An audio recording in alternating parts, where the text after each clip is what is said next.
One of the lesser-known victims of Mexico's fight against drug cartels that has left thousands dead are those living in the Mexican border towns through which many of the drugs pass en route to the U.S. Drug addiction can be a major problem in such towns, where many addicts live on the streets, often struggling with mental problems as well. One such town that has suffered greatly from the drug-related violence and the problems that go with it is Ciudad Juarez.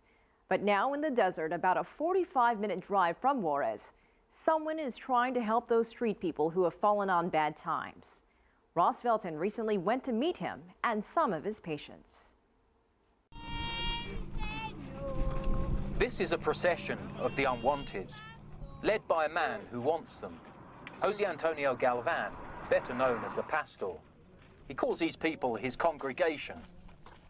To be part of my congregation, the first thing you have to have is insanity.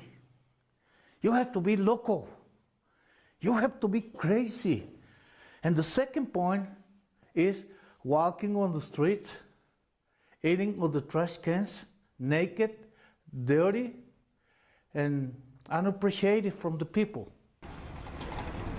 These are the streets he's talking about. Ciudad Juarez, a rough-and-tumble Mexican border town where drug gangs fight for control of trafficking routes to the US.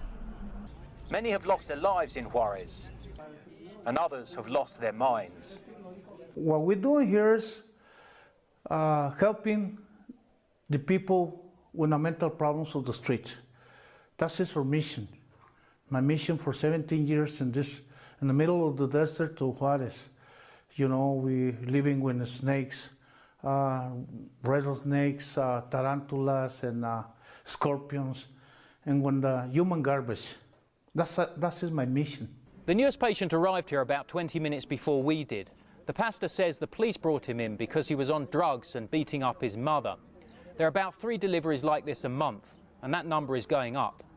With the city of Juarez unwilling or unable to deal with them, or a bit of both, they were brought here to the pastor's mental asylum in the desert.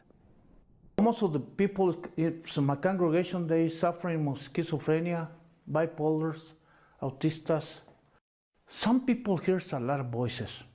7 months ago, we had a person in, and she killed a cat, a baby cat. And she took the eyes out, and she ate it. She crucified the little cat, and she was worshiping because she said, Satan is telling me to kill him. God, show you. The pastor talks a lot about a voice he hears.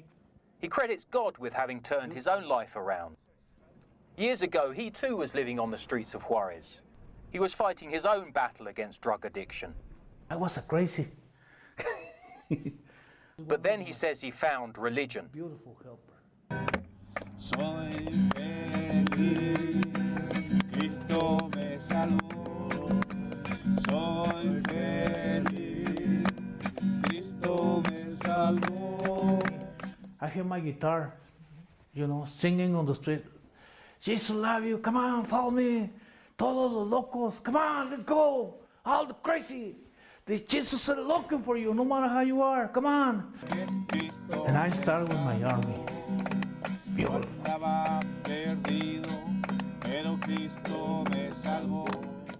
And just like an army needs a general, that general also needs a right-hand man. I will present you Josue. He was dropped right there on front of the puerta. He was dropped like a piece of trash. And here he is, Josue Rosales Garay. I believe that today I'm a new person, because before I used to be a very, very bad person. Josue says he used to run with an LA gang. Drive-by shootings were his speciality.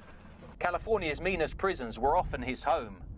And injecting or slamming heroin was his pleasure. I slammed one time, and my vein right here. And this vein is very big. It's very, very important in our body because it's a kind from the heart.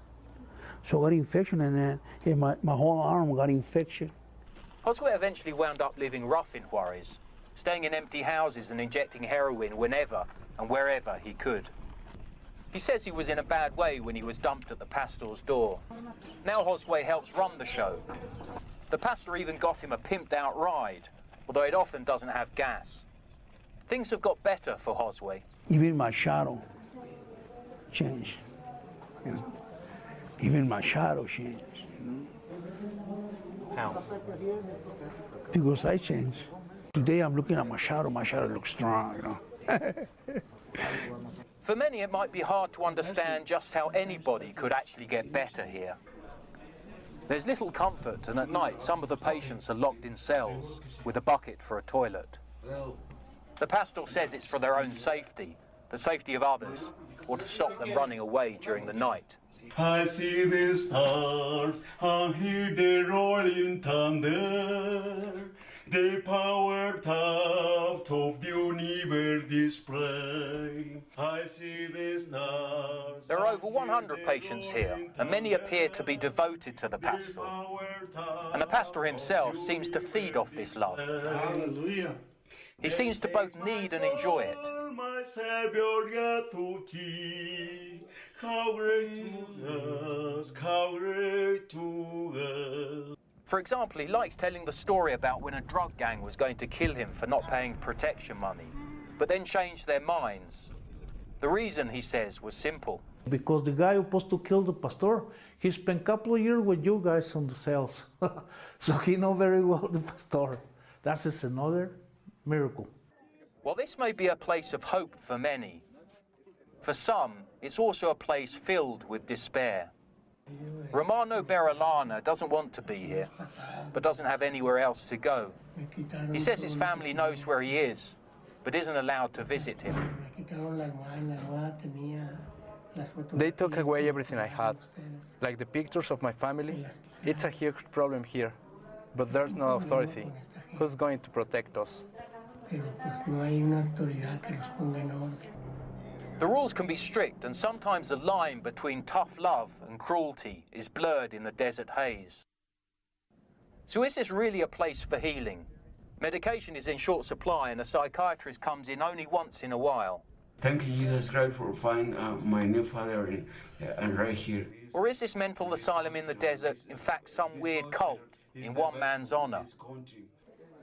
For many of those dropped on the doorstep with no one else to help them, it may not matter. I feel so great in here, in the middle of the desert, with my congregation, lunatics, a bunch of lunatics.